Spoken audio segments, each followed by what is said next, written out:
Yes, silver did drop in price today, but there's still a very good reason to celebrate. I'll explain why silver is doing something a little bit different than what we're used to seeing, and its reason to celebrate. Let's explore.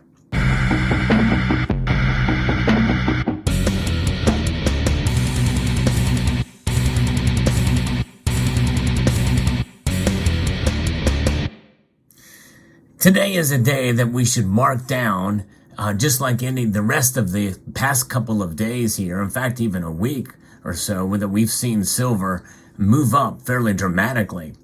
Today's pullback in silver's price, though, is noteworthy for several reasons. In fact, we can talk about generally the overall market. All of the metals are down, with palladium getting crushed, down over 3.7%. And platinum is down over 1%. Gold is down just over 0.8 of a percentage point. And that is a fairly big drop, but completely understandable. Why? Well, there's some profit taking that has occurred, some pressure from shorter term futures traders as the US dollar index is solidly up. And this is on a rebound after last week hitting a 2-month low. And that is just it. Silver prices are modestly down. But if we take a look at the dollar index, it is up 0.45% to 102.55. But many of us feel that that's kind of short-lived as well, too. And that could be a correction in the other direction. Some of this has to do with some of the employment numbers, but we kind of think that most of us think that those numbers, are essentially been given to us by the chefs at the book club, the cookbook club, the month club. And, in other words, we're kind of fixing the numbers, fixing the books to make it sound like even though those numbers are accurate, where are these jobs coming from? Are they second jobs? Likely, yes, many of them are. And a lot of them are government jobs as well, too. Upwards about 47,000 of them. Remember, they're going to be hiring, and they're in the midst of hiring 87,000 IRS agents as well as other government employees. Government's going to get bigger, and do they contribute to the economy? Heck no. They drain the economy. It's government employees. The IRS is an agency that is only going to get bigger and more powerful in the coming years as the feds are going to be looking to get revenue because they can only do so much with printing, and especially now that the dollar is under threat. But that's a whole nother story. But so this is where the prices are for gold and silver. Silver, though, is holding its own, though, down a dime today to $24.97, down 0.42% as of recording of this video with mere moments before the markets close. And really, silver holding its own there just below that psychological $25 level. It's amazing that it's not fallen more than that. Folks, I think that we're in a new era for silver, and I made that announcement, about a week or so ago, and was kind of laughed at by some because, and understandably so, that sounds like an overly bullish or, silver pumper type of statement. And I could be proven to be wrong. And like I said, anything that I say and any analysis I give here is just my own opinion. And I'm presenting this information essentially just for you to kind of think through it. You may disagree with it. In fact, I very well could be wrong. However, look at how silver has reacted and pushed back against a strengthening dollar from day to day. And again, understanding that this dollar bill is not strong in the sense that it has lost purchasing power. In fact, it is weakening on the world stage at this very moment, with these nations, especially in the BRICS nations, forming alliances together. There's serious talk about forming representative currencies for trade between those nations. And that's decoupling. There's a decoupling. De-dollarization is now the new buzzword that even the mainstream media is starting to pay attention to. They cannot ignore it. The dollar is not going to disappear anytime soon. There's no question about that as the dominant currency among the other currencies out there. I think today's numbers are sort of a pushback against that. However, the dollar strength against other nations, that being the top dog against other nations, is starting to dwindle somewhat. And I think that's the backdrop of why that's one of the reasons why silver's prices are resisting these other data that are coming through, such as employment numbers, seemingly good economic data, seemingly good data with regards to the strength of the dollar compared to other currencies. But nonetheless, there's resistance there to those pressures. So what does this mean?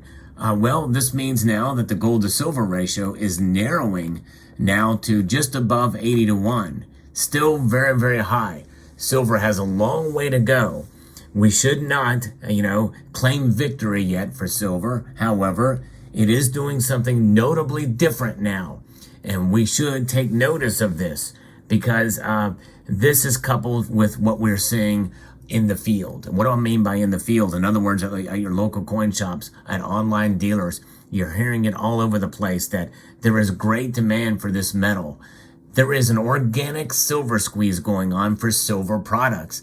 And a lot of it is very hard to come by, including bullion products like this, including constitutional silver and silver bars. There is a great demand for it. And that great demand is reflective with higher premiums. And I think to some extent, it is putting pressure on the markets themselves. That's right. Who would have thought? This happened recently, within the last year, when we have the planned silver squeezes, from the Wall Street Bets, Wall Street Silver communities. And that did affect it for a brief amount of time. This is seemingly organic and a little bit more sustained. There are a lot of new silver stackers and explicitly silver stackers out there. And there is demand and greater demand for gold as well too. But there's no question that the silver is the metal that people are stacking at a rapid pace, and it is putting pressure on the online bullion dealers and local coin shops around the nation here in the United States, but also in Europe too.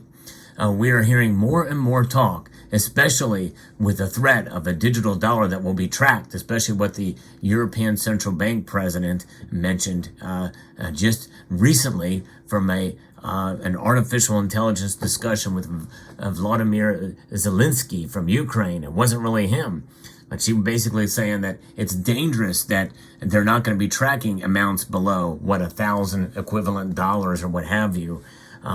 Or euros, but they're going to track everything else, and they need to protect us from terrorism. And folks, that is where we are headed. People are rightfully fearful of what's coming with regards to the Federal Reserve moving aggressively with this Fed Now program that's going to be live in July. And right now, like it or not, no matter what you do, you will succumb to it. Every single person out there will succumb to this. We all have to. All these institutions, the banks that take a part in it, the only way to not take part in it is to literally go off grid, because everything is going to be tracked through these financial institutions. That means the banks out there. And that probably includes smaller banks and credit unions as well, because they're going to be funneling money through. It all has to go through the Federal Reserve. And even if they don't take part in it immediately, there's going to be some other institution that's going to be tied to it, and they may be associated with it by proxy, and which means that you and I will be associated with it by proxy. This is why we stack silver and gold. And the average person out there who can't afford a full ounce of gold, and they want to get something, they want to move fast in order to protect themselves. So they're buying silver, and that's understandable. Now, for those of you who might be yelling at your screen, you may be saying to yourself, well, Sal, you're saying don't buy out of fear. No, do not buy strictly out of fear.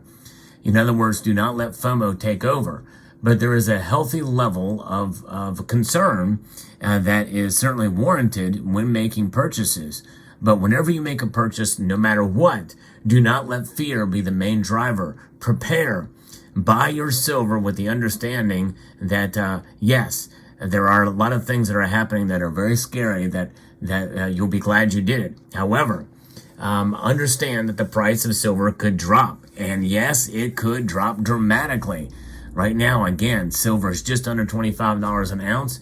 We've been here before. Some people say, call me when it's over 30. I know, I understand the skepticism for some, but others who are new, this is a big increase that we've seen for the first time since they've started stacking, since they have skin in the game.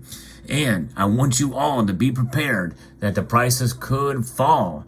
Yes, they could even plummet, especially if there is a panic like we had in March of 2020.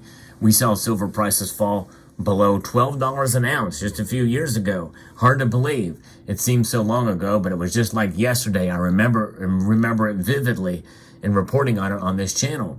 But the premiums for silver will remain in place. There's no question because of the great demand. And so you have to understand whenever you make a purchase, think it through and don't let fear be the driver. Let it motivate you to preserve your wealth, but do not operate out of irrationality. And whenever we operate out of pure fear, that's when the, quote, lizard brain takes over and we react irrationally. And that's what I want to warn against in this market. But silver is doing something different. I think it's a reason to celebrate. I think we are seeing a solidification of the price, even though I don't believe it reflects the full value of silver. Where do I think silver should be in terms of price to reflect its value? I don't know. I kind of don't want to say. I don't want to just take a guess out of the shot of in the dark, because I don't want anybody to make any decisions based off of where I think the price of silver should be. But I've been in this long enough that I think it's undervalued, and I've said that consistently for quite a while. And it should be noted by where I predict the prices should be over the last couple of years. I've been wrong all of those years, but I'm closer now than I have been in years prior to where I think the price is going to go this year. I feel even more stronger about my prediction of where silver's price is going to go this year, and that's $28. We'll see how it plays out, but nonetheless, silver is doing something different today. We should take heed, take notice, and again, operate with a level of rationality. That means do your own research and due diligence before you make any purchases of this metal. Let me know what your thoughts are in the comment section below. We'd like to extend a multitude of gratitude to all of you for taking the time to watch. And I want to encourage you to please rate this video. That means press that thumbs up button down below. It does help the algorithm. And this is one of those videos that I'd love to get in front of as many eyes and ears as possible. And share it with others in the community on your community tabs or on Reddit or on Instagram or however you want to share it, Facebook, Twitter. It all helps and very much appreciated. Comment on this video and subscribe if you haven't done so already as well.